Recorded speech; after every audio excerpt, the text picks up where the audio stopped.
Hello guys, welcome to another video in my channel. अभी हम जिस मैच के बारे में बात करने वाले हैं वो है आज का वाइट रेड ब्लास्ट का मैच, जो कि होने जा रहा है सरे और मिडलसेक्स के बीच में।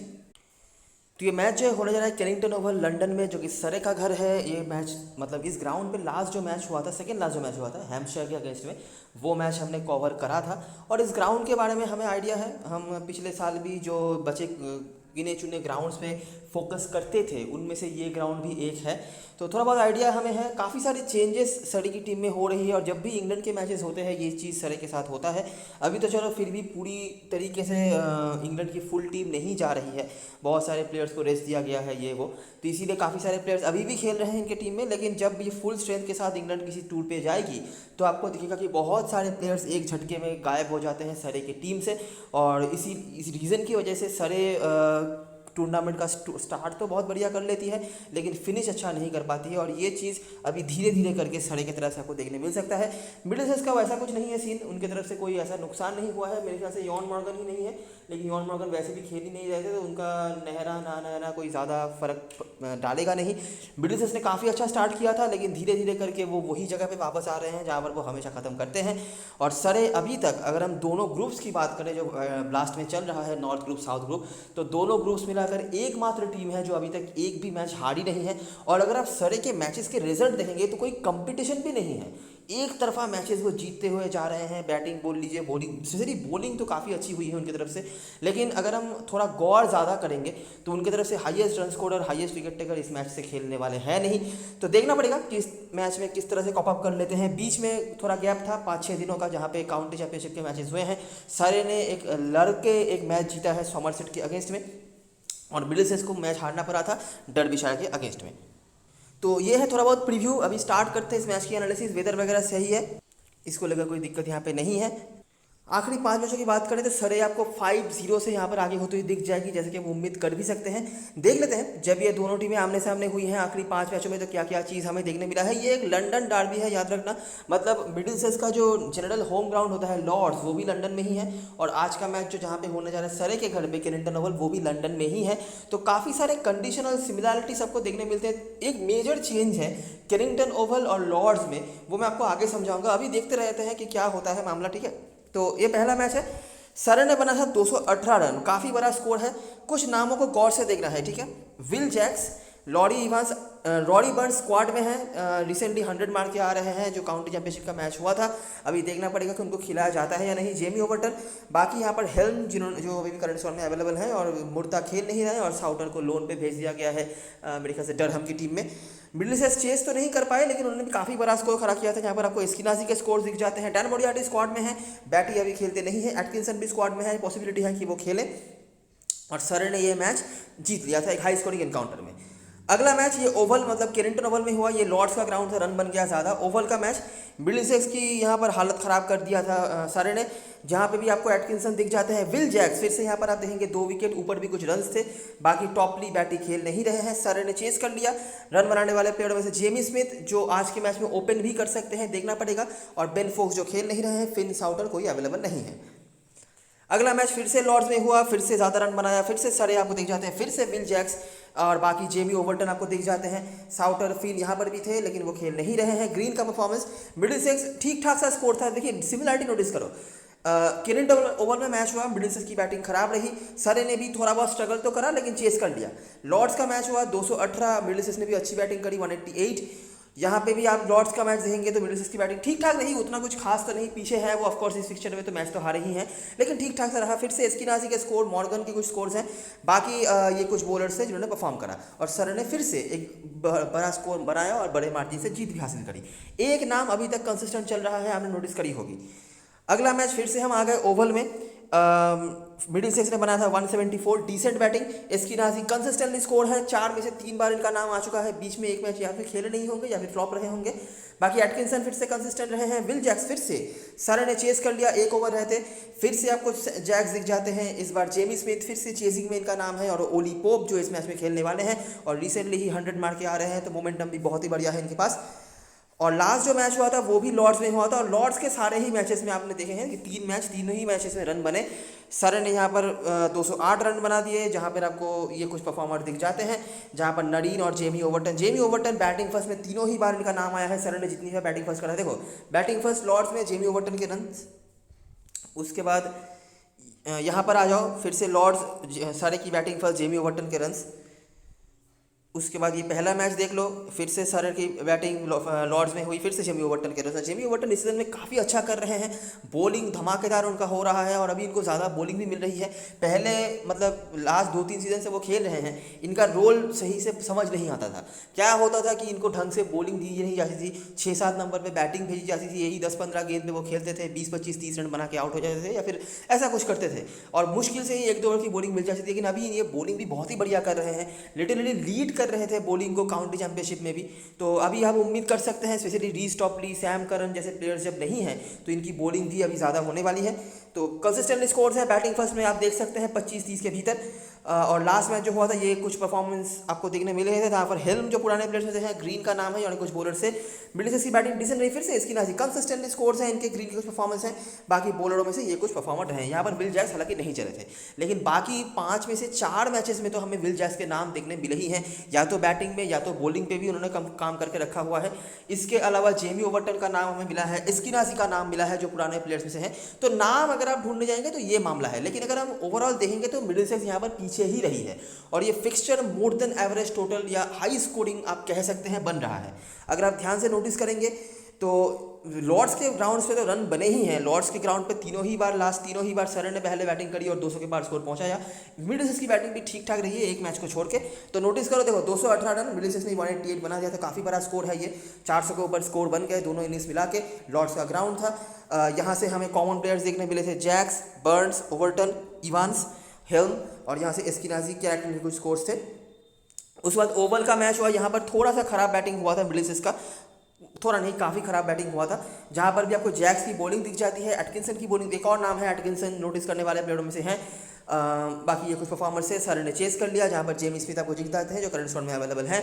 उसके बाद फिर से लॉर्ड्स का ग्राउंड, फिर से सर ने पहले बैटिंग, फिर से 200 रन, फिर से जैक्स, करंट स्क्वाड मेंबर्स में से जेमी ओवर्टन है, और ग्रीन और मिडिल ने भी डिसेंट बैटिंग करी थी, उतना कुछ खास तो नहीं, लेकिन चलो ठीक ठाक ही था। बाकी एस्किनाजी, मॉर्गन के स्कोर्स। अगला मैच ओवल में हुआ है, मिडिल ने उसी रेंज का स्कोर बनाया 174 का, फिर से एस्किनाजी के स्कोर्स हैं, फिर से एटकिंसन और जैक्स, सर ने यहाँ पर चेस कर लिया, फिर से जैक्स के स्कोर्स, जेमी स्मिथ के रन और ओली पोप। और लास्ट जो मैच हुआ था सर ने फिर से 200 के पार स्कोर पहुंचा दिया लॉर्ड्स में पहले बैटिंग करते हुए। इस बार जैक्स नहीं नाम आया था इनका, लेकिन बाकी जेमी ओवर्टन कंसिस्टेंट है, लॉरी इवांस के कुछ स्कोर्स हैं, जेसन रॉय के कुछ स्कोर्स हैं, और ये कुछ परफॉर्मेंस है। मिडिल से चेस तो नहीं कर पाए, लेकिन उन्होंने भी काफ़ी डिसेंट बैटिंग करी, जिसको लीड किया था एस्किनाजी, होल्डन, हॉलमन और क्रिस ग्रीन ने। बाकी ये कुछ परफॉर्मर्स रहे हैं। तो ये ओवरऑल सीन जो है हम देख पा रहे हैं, हाई स्कोरिंग इनकाउंटर आप कह सकते हैं। एक ही मैच रहा जहाँ पर रन थोड़े से कम ही बने, लेकिन इसके अलावा यहाँ पर run more than average 170 plus तो स्कोर यहाँ पर बना ही है। सरे ऑफकोर्स अपर हैंड रख रही है, चाहे आप बैटिंग से बात करें, बैटिंग से ही बात करेंगे क्योंकि हाई स्कोरिंग इनकाउंटर है, बॉलिंग का उतना कुछ यहाँ पे रोल नहीं रहा है। विकेट्स भले ही गिरे हों लेकिन रन बन जाते हैं, जैसे कि आप नोटिस कर सकते हैं, ठीक है। और मिडिल की तरफ से उनके टॉप 3 टॉप 4 बहुत इंपॉर्टेंट है। एस्किनाजी का नाम तो आपने देखा ही है, इसके अलावा होल्डन के भी कुछ नाम आए हैं, क्रैकनेल का एक बार नाम आया है, हॉलमन, ग्रीन ने कुछ कंट्रीब्यूशंस करे रखे हैं, ठीक है। तो ये मामला रहा है। मोटा मोटा बात यह है कि सर यहाँ पर डोमिनेट कर रही है, कुछ नामों को हमने नोटिस करा है जो इसको हम प्रायोरिटी देंगे। और बाकी अगर हम केनिंगटन ओवल के मैचेस की बात करें तो 2 मैच 2 तरह के हुए हैं। एक मैच में बहुत ही कम स्कोर बना था, जो पहला वाला मैच था, मतलब 2020 का मैच जो था 113 रन बनाया था मिडिल ने सिर्फ, जिसको चेस करने के चक्कर में भी सारे को काफ़ी मशक्कत करना पड़ा था। और दूसरा मैच जो पिछले सीजन में हुआ था वहाँ पर 174, जो सर ने 1 ओवर बाकी रहते चेस कर लिया 5 विकेट खो के, जहाँ पर ओवरऑल अगर आप देखेंगे तो एटकिंसन, एस्किनाजी, विल जैक्स ये मेजर, और ओली पोप ये मेजर परफॉर्मर्स थे। चलो जी, हो गया काम यहाँ पे। अभी हम आ जाते हैं हेड टू हेड में, ज़्यादा समराइजेशन पे कुछ करने लायक है नहीं, लेकिन चीज़ें क्या रही हैं मैंने आपको समझा दिया है। अभी हम बात करेंगे ग्राउंड के बारे में। इस ग्राउंड में क्या देखने मिलता है, जनरली बहुत हाई स्कोरिंग ग्राउंड ये नहीं है, ठीक है। 170 180 आप जनरली यहाँ पर विनेबल टोटल मानते हो सकता है कभी कभार चेज हो भी जाए। ऊपर हेड टू हेड में भी आपने ऐसी चीज़ें देखी हैं, एक में बैटिंग कोलैप्स भी करा है टीम ने, और एक में 175 चेज हुआ है। स्पिनर्स का यहाँ पे रोल रहता है, अगर आपने हेड टू हेड में भी नोटिस करी होगी तो मैं आपको दिखा दूँ। देखो ये जो लास्ट हेड टू हेड हुआ था इस ग्राउंड पे वहाँ पे जैक्स जो स्पिनर है, इन्होंने एक मेडन भी निकाला हुआ था फॉर योर इन्फॉर्मेशन, और दूसरे इनिंग्स पे भी 5 में से 5 ही विकेट स्पिनर्स ने निकाले थे। बाकी 2 स्पिनर्स सिस्टम में है, साउटर और हॉलमन।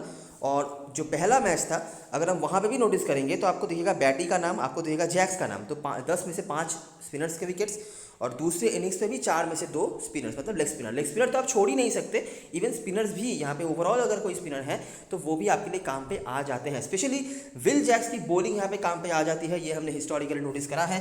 पिछले सीजन में भी ये चीज़ हुआ है, इस सीजन में भी ये चीज़ हो रहा है। ना सिर्फ बॉलिंग, आप दूसरे ग्राउंड से अगर कंपेयर करेंगे विल जैक्स का परफॉर्मेंस इस ग्राउंड पे तो काफ़ी बेहतर रहा है इस सीजन में भी। जो दोनों ही मैच हुए हैं, दोनों ही मैच पर हमने ये चीज़ नोटिस करी है। ऑफकोर्स इस फॉर्मेट में विल जैक्स को आप इग्नोर नहीं कर सकते, लेकिन इस ग्राउंड पे जब वो खेलने आते हैं तो एक कैप्टन वाइस कैप्टन मटेरियल बन जाते हैं। ठीक है, तो दिखाते हैं क्या है चीज़ें। स्टार्ट करते हैं इस मैच से। सरे बनाम केंट का मैच हुआ। सरे उतना कुछ खास यहाँ बैटिंग नहीं कर पाई। जेमी ओवर्टन फिर से बैटिंग फर्स्ट में कुछ ना कुछ स्कोर्स इनके हैं। जॉर्डन क्लार्क के कुछ स्कोर्स हैं। एक और बहुत ही इंपॉर्टेंट प्लेयर जो आज के मैच में खेल सकते हैं। प्रॉब्लम एक ही होगा इनको लेने में कि ये ऑलराउंडर सेक्शन में है। बाकी देखते हैं क्या कर सकते हैं हम। केंट ने चेस कर लिया बहुत ही इजीली और कोई दिक्कत वाली बात यहाँ पर नहीं रही, और एक लो स्कोरिंग इनकाउंटर रहा जहाँ पर सरे का बैटिंग उतना अच्छा नहीं रहा। अगला मैच ग्लैमॉर्गन और सरे के बीच में हुआ। देखो 173 चेज हो गया, एक बॉल रहते। ये कुछ बॉलर्स थे जिन्होंने परफॉर्म करा। इस सीजन का पहला मैच है ये। ओली पोप आपको दिख जाते हैं जो बहुत ही बढ़िया रिकॉर्ड होल्ड करते हैं इस ग्राउंड पे। अभी क्या है कि इंजरी के चलते हो जाए या फिर रिसेंटली अभी इंटरनेशनल में भी इनको मौके मिल रहे हैं तो लिमिटेड ओवर्स में ज़्यादा इन्होंने खेले नहीं है। लेकिन अगर हम 4 डे मैचेस की बात करेंगे ना तो ओली पोप आपको 85 के ऊपर कुछ औसत रखते हुए दिख जाएंगे। ऐसा नहीं कि बहुत कंसिस्टेंट उन्होंने स्कोर करे होंगे, लेकिन इनके पास एबिलिटी रही है इस ग्राउंड पे कि ये बड़े स्कोर्स बनाएं। ठीक है, और ऐसी ही चीज़ें हमें मतलब लॉर्ड्स के ग्राउंड पे भी जब वो खेलते हैं तब देखा गया है। मतलब ओवरऑल लंदन में कुछ प्लेयर्स होते हैं जो बहुत ही अच्छा करते हैं। ओली पोप उनमें से एक है, और भी बहुत सारे प्लेयर्स रहे हैं। अगर आप ओवर द सीजन काउंटी के वीडियोस हो या फिर T20 मैचेस जो हम कवर करते हैं उनके वीडियोस अगर आप फॉलो करते होंगे, आपको पता होगा कुछ नाम मैंने ऐसे बोल के रखे हैं जिनमें से ओली पोप एक है। टिम मुर्ता जो अभी मिडिल ईस्ट के रेड बॉल क्रिकेट में कैप्टन भी हैं। ऐसे कुछ प्लेयर्स हैं जो एस्किनाजी एक और नाम है जो लंदन में बहुत अच्छा करते हैं। लंदन की किसी ग्राउंड पर आप भेज दो उनको, चाहे वो लॉर्ड्स हो क्लिंटन ओवल हो, अच्छा करते हैं। तो ओली पोप का ही वही सीन है। तो 62 उन्होंने बनाया था और सर ने एक बॉल रहते एक अच्छा खासा स्कोर था जिसको चेस कर लिया। पेसर्स का अपर हैंड रहा है। अगला मैच सरे और ग्लॉस्टरशायर के बीच में हुआ था। सरे 129 पर निपट गई थी, जहां पर आपको जेसन रॉय दिख जाते हैं, विल जैक्स दिख जाते हैं। बाकी स्पिनर्स का भी 3 विकेट से एक लौते स्पिनर ने यहाँ पर 3 विकेट निकाला हुआ था। वैसे तो ग्लॉस्टरशायर चेस नहीं कर पाई, जहाँ पर सैम करन के 4, टॉपली के 2 और ये कुछ बॉलर्स से जिन्होंने परफॉर्म करा था बॉलिंग से। अगला मैच सरे और हैम्पशायर के बीच में हुआ। सरे ने बनाया था 258। इस सीजन के मैचेस नोटिस करो, ठीक है। पहला मैच ये था जहाँ पे आपको मेजर परफॉर्मर्स कौन देखने मिले थे। ओली पोप, सैम करन चलो अवेलेबल नहीं है, और लॉरी इवांस कुछ रन है, बाकी एक करके विकेट है सबके। अगला मैच 129 रन बना, वहाँ पे भी विल जैक्स के 51 रन। सैम करन, टॉपली ये कंसिस्टेंट रहे हैं जो कि अवेलेबल नहीं है। अगला मैच सरे और हैम्पशायर के बीच में हुआ। सरे ने बनाया 228 रन। फिर से विल जैक्स और सुनील नरीन स्पिनर्स की कुछ विकेट से। स्पिनर्स के कुछ मतलब एक ही स्पिनर थे लियम डॉसन जिन्होंने 3 विकेट निकाला हुआ था इस मैच पर। हैम्पशायर को 156 पर निपटा दिया था, जहां पर ये कुछ बॉलर्स से। फिर से देखिए Sam Curran, Reece Topley consistently performance है। बाकी सुनील नरीन के भी कुछ परफॉर्मेंसेज हैं, एक आधे करके विकेट है। अगला मैच ससेक्स और सरे के बीच में हुआ। ससेक्स ने बनाया था 146। जॉर्डन के 2 विकेट्स। नरीन जैक्स को यहाँ पर बॉलिंग भी मिली थी और बॉलिंग मिलते ही उन्होंने विकेट निकाल दिया। बाकी ये कुछ कंसिस्टेंट प्लेयर्स रहे हैं। सरे ने चेस कर लिया। फिर से जैक्स के 57 रन, रॉय पोलार्ड के परफॉर्मेंस रहे हैं। तो ये है सीन, ठीक है। और अगर आप रनों को नोटिस करोगे, देखो 146 चेज हो गया, उसके बाद 228 चेज नहीं कर पाई टीम, ऑफकोर्स 156 पर निपट गए। उसके बाद 129 रन बने 15 ओवर में, 92 पर निपट गई टीम।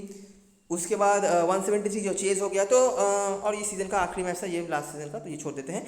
तो वही मैं आपको बता रहा था ऊपर कि बहुत रन्स यहाँ पे कंसिस्टेंटली बनते नहीं हैं। अभी समझ लीजिए आपके पास उतना अच्छा कोई बॉलिंग अटैक नहीं है, तो शायद आप कंसीड कर भी कर सकते हैं 200 के पार स्कोर, लेकिन जनरली 200 के पार यहाँ पर उतना बनता नहीं है। 170 180 यहाँ पर विनेबल टोटल हो सकता है। कितना अच्छा आपके पास स्पिन अटैक है, इस चीज़ के ऊपर बहुत सारी चीज़ें डिपेंड कर जाती हैं कि आपकी सामने वाली टीम आपके अगेंस्ट में कितना रन बनाएगी। ठीक है, सरे हिस्टोरिकली इस ग्राउंड पे अच्छा करती है। द रीज़न उसके पीछे ये रहा है कि हमेशा ही उनके पास जो स्पिन अटैक रहा है वो अच्छा ही रहा है। लास्ट सीजन भी अगर आप फॉलो कर रहे होंगे तो पता होगा डैन मोरियार्टी थे, गैरेथ बैटी थे और विल जैक्स तो थे ही। उसके पहले इमरान ताहिर भी इनके टीम में खेल के गए हैं। अभी सुनील नरीन है इनकी टीम में, विल जैक्स भी चलो अभी बॉलिंग करा रहे हैं। कैमरन स्टील को इन्होंने इंक्लूड करा है, देखना पड़ेगा उनसे बॉलिंग कराया जाता है या नहीं। तो ये चीज़ें रही हैं, ठीक है। और अभी जैसे सीज़न आगे बढ़ता जाएगा ये चीज़ आपको और देखने मिलेगा कि स्पिनर्स का रोल आ रहा है, ठीक है।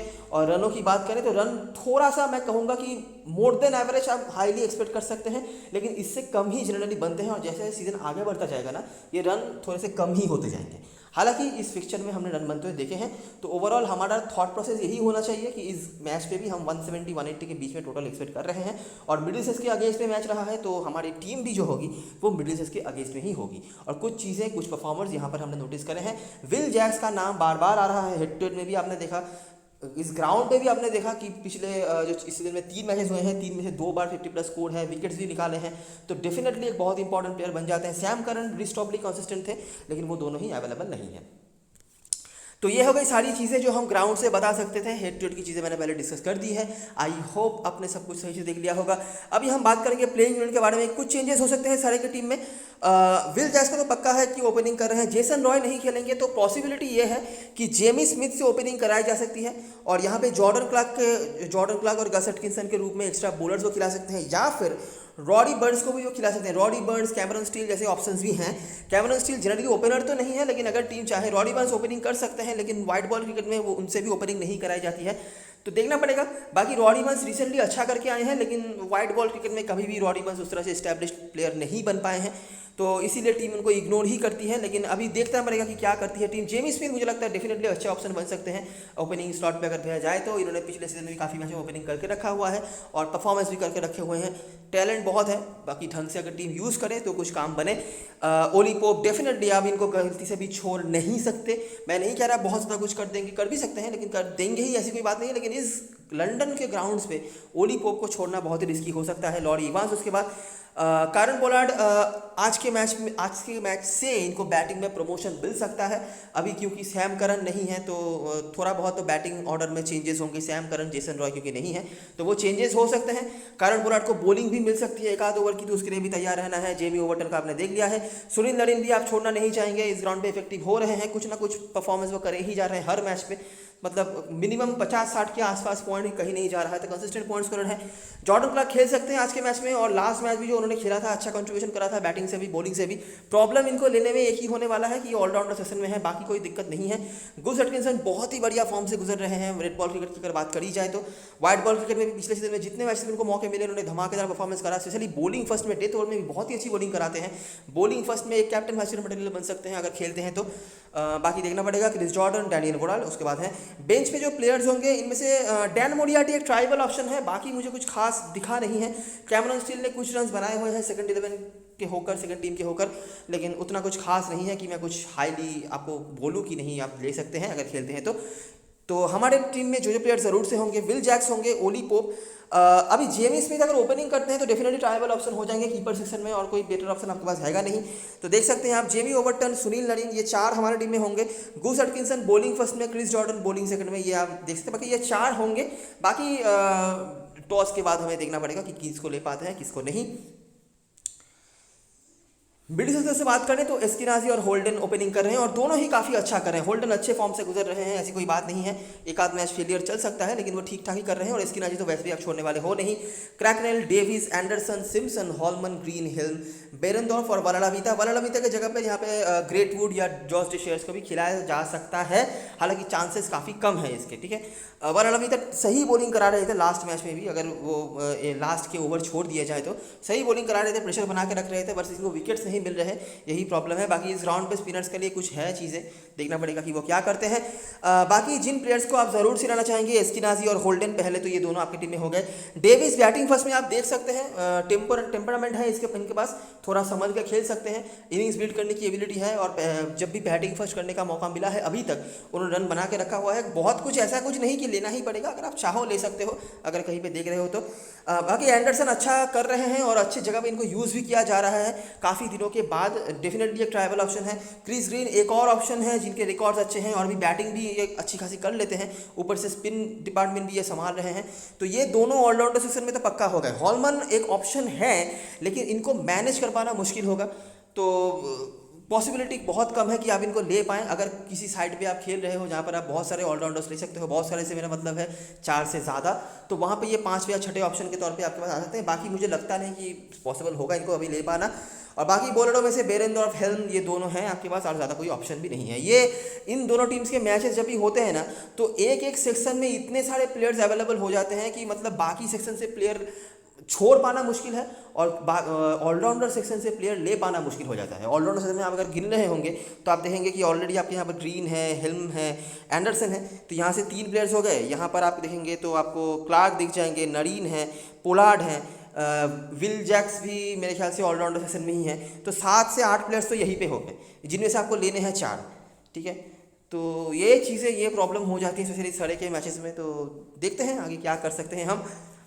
कैप्टन वाइस कैप्टन चॉइस की बात करें तो अभी क्योंकि सैम करन नहीं खेलने वाले हैं, तो नरीन और जैक्स, इन दोनों के आसपास लोग जाएंगे। जैक्स की तरफ लोग थोड़ा हिचकिचा सकते हैं क्योंकि जैक्स की बॉलिंग उतनी कंसिस्टेंटली आ नहीं रही है, लेकिन मुझे लगता है कि अभी उनकी बॉलिंग बढ़ने वाली है। 4 ओवर की भी बॉलिंग इनको मिल सकती है, इसके लिए तैयार रहना। और बाकी रिकॉर्ड्स हैं ही इनके, लॉरी इवांस, ओली पोप, उसके बाद रिस्की में जेमी ओवर्टन, जॉर्डन जैसे ऑप्शन हैं जिनको आप देख सकते हो। कारण पोलार्ड को भी आप कंसिडर कर सकते हो, इनकी बॉलिंग आ सकती है, लेकिन वही बात है कि कहाँ पे लेंगे। ऑलराउंडर सेक्शन में बहुत जैम होने वाला है क्योंकि ब्रिटिश की तरफ से एस्किनाजी, ग्रीन, ये दोनों के आसपास लोग जा सकते हैं, या फिर एंडरसन, इन तीनों के ही आसपास लोग जाएंगे। अगर कोई कैप्टन अगर नरीन को बना रहा है तो वाइस कैप्टन ग्रीन, एंडरसन में से बना के सेफ रह सकते हैं लोग। और उसके बाद हॉलमन, रिस्की में होल्डन और बेरेंदर जैसे ऑप्शंस भी आपके पास अवेलेबल होंगे। तो मैंने फिलहाल के लिए ऐसा स्ट्रक्चर बना के रखा है। ये बॉलर सेक्शन आप अपने हिसाब से देख सकते हो, मेरा ओपिनियन क्या है बता देता हूँ। फिलहाल के लिए 8 प्लेयर्स। अभी देखो ऑलराउंडर सेक्शन में कुछ प्लेयर्स हैं जिनके ऊपर मुझे टच तो करना था। एक तो है कारण पोलार्ड। कारण पोलार्ड की बॉलिंग यहाँ पे काम पे आ सकती है और इनकी बैटिंग ऑर्डर में प्रमोशन हो सकता है। ज़्यादा बैटिंग मिली नहीं है, लेकिन जितना भी मिला है इन्होंने डिसेंट बैटिंग करी है, तो देख सकते हैं आप। स्पेशली चेसिंग में कारण पोलार्ड बेटर करते हैं। अभी लेना कहाँ पे है मेरे को नहीं पता। अगर आप लेना चाहते हो तो मुझे लगता है हार्डली आप एंडरसन की जगह पे सोच सकते हो, लेकिन बहुत मुश्किल होगा। तो इसीलिए ये सेट है लगभग स्मॉल लीग के लिए। यहाँ पे मुझे ज़्यादा कोई छेड़खानी नहीं करनी है। जॉर्डन क्लार्क एक बहुत ही अच्छे ऑप्शन है। जितना मौका मिला था, लास्ट जो मैच उन्होंने खेला था अच्छा परफॉर्मेंस करा था, इस ग्राउंड पे अच्छा करते हैं। अगर हम रेड बॉल क्रिकेट की बात करें, हमेशा ही विकेटों में रहते हैं, तो डेफिनेटली एक देखने लायक प्लेयर तो हैं। बाकी वही है स्पेस, और तो मुझे और कोई दिख भी नहीं रहा कि यहाँ पर आप ले पाओगे। बॉलर सेक्शन में जनता क्या करने वाली है, जनता यहाँ पे लेने रही है क्रिस जॉर्डन को। ठीक ठाक ऑप्शन है, कोई दिक्कत वाली बात नहीं है। टॉपली खेल नहीं रहे हैं। जेमी ओवर्टन अगर बैटिंग फर्स्ट होती है डेफिनेटली ओवरऑल भी आप इनको ले सकते हो। ठीक है, इनकी बॉलिंग मुझे लगता है अभी ज़्यादा होने वाली है और बैटिंग तो ये ज़्यादा टाइम नहीं लेंगे पूरा मैच ख़त्म करने के लिए।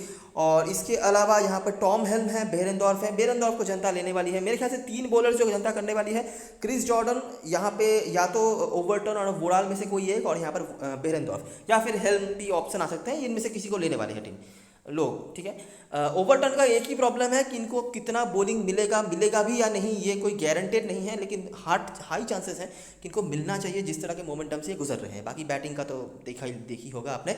तो ये है, यहाँ पर सिर्फ क्रिस जॉर्डन का ही मैं लगभग कंफर्म हूँ कि इनको लेके चलना है। बाकी कोई कंफर्मेशन ऐसा नहीं है, तो वो आप अपने हिसाब से देख सकते हैं। कीपर सेक्शन में जेमी स्मिथ को मैंने रख रखा है। अगर ये कीपिंग ओपनिंग कर रहे हैं तो डेफिनेटली इनको आप ट्राई कर सकते हैं। नहीं तो लॉरी इवांस बेसिकली चेसिंग में बेहतर इनके रिजल्ट्स होते हैं, रिकॉर्ड्स रहते हैं, तो वो आप देख सकते हैं। तो यही प्रॉब्लम है, एक पोजीशन पे बहुत सारे प्लेयर्स, एक पोजीशन पे प्लेयर्स कम, तो यही प्रॉब्लम होता है इन दोनों टीमों के मैच में। लेकिन अभी क्या करें, जो है सो है। कैप्टन वाइस कैप्टन चॉइस की बात करें तो अच्छे ऑप्शंस में से अगर आप लॉजिकल ऑप्शन बात करेंगे तो आपको पता होगा Will Jacks definitely logical option है। बैटिंग से रिकॉर्ड धमाकेदार, ग्राउंड पे भी, हिटर में बॉलिंग भी यहाँ पे काम पर जाती है। और वाइस कैप्टन के तौर पे आप सुनील नरीन को कर सकते हैं या फिर वाइस वर्सा कर सकते हैं। रिस्क ले सकते हो तो यहाँ पर एस्किनाजी। हालांकि प्रॉब्लम इनका यही होगा, मैं ये नहीं कह रहा कि ये पॉइंट्स नहीं देंगे, प्रॉब्लम इनका एक ही होगा कि इनसे ज़्यादा पॉइंट्स देने वाले और इजी पॉइंट्स देने वाले प्लेयर्स आपके पास अवेलेबल होंगे। तो स्मॉल लीग में ऑलराउंडर के साथ ही जाना बेहतर होगा। बाकी रिस्क ले सकते हो बिल्कुल, एस्किनाजी और ओली पोप बैटिंग सेक्शन में होंगे जिनको आप देख सकते हो। ठीक है, तो ये रही सारी चीज़ें और सारी एनालिसिस। वीडियो को पसंद आया हो तो लाइक ज़रूर करना, सब्सक्राइब करना चैनल को। टेलीग्राम चैनल पे ज़रूर ज्वाइन हो जाना क्योंकि लास्ट वन पे सारी अपडेट्स वगैरह वहीं पे आने वाली हैं। तब तक के लिए best luck for this match and good bye for now.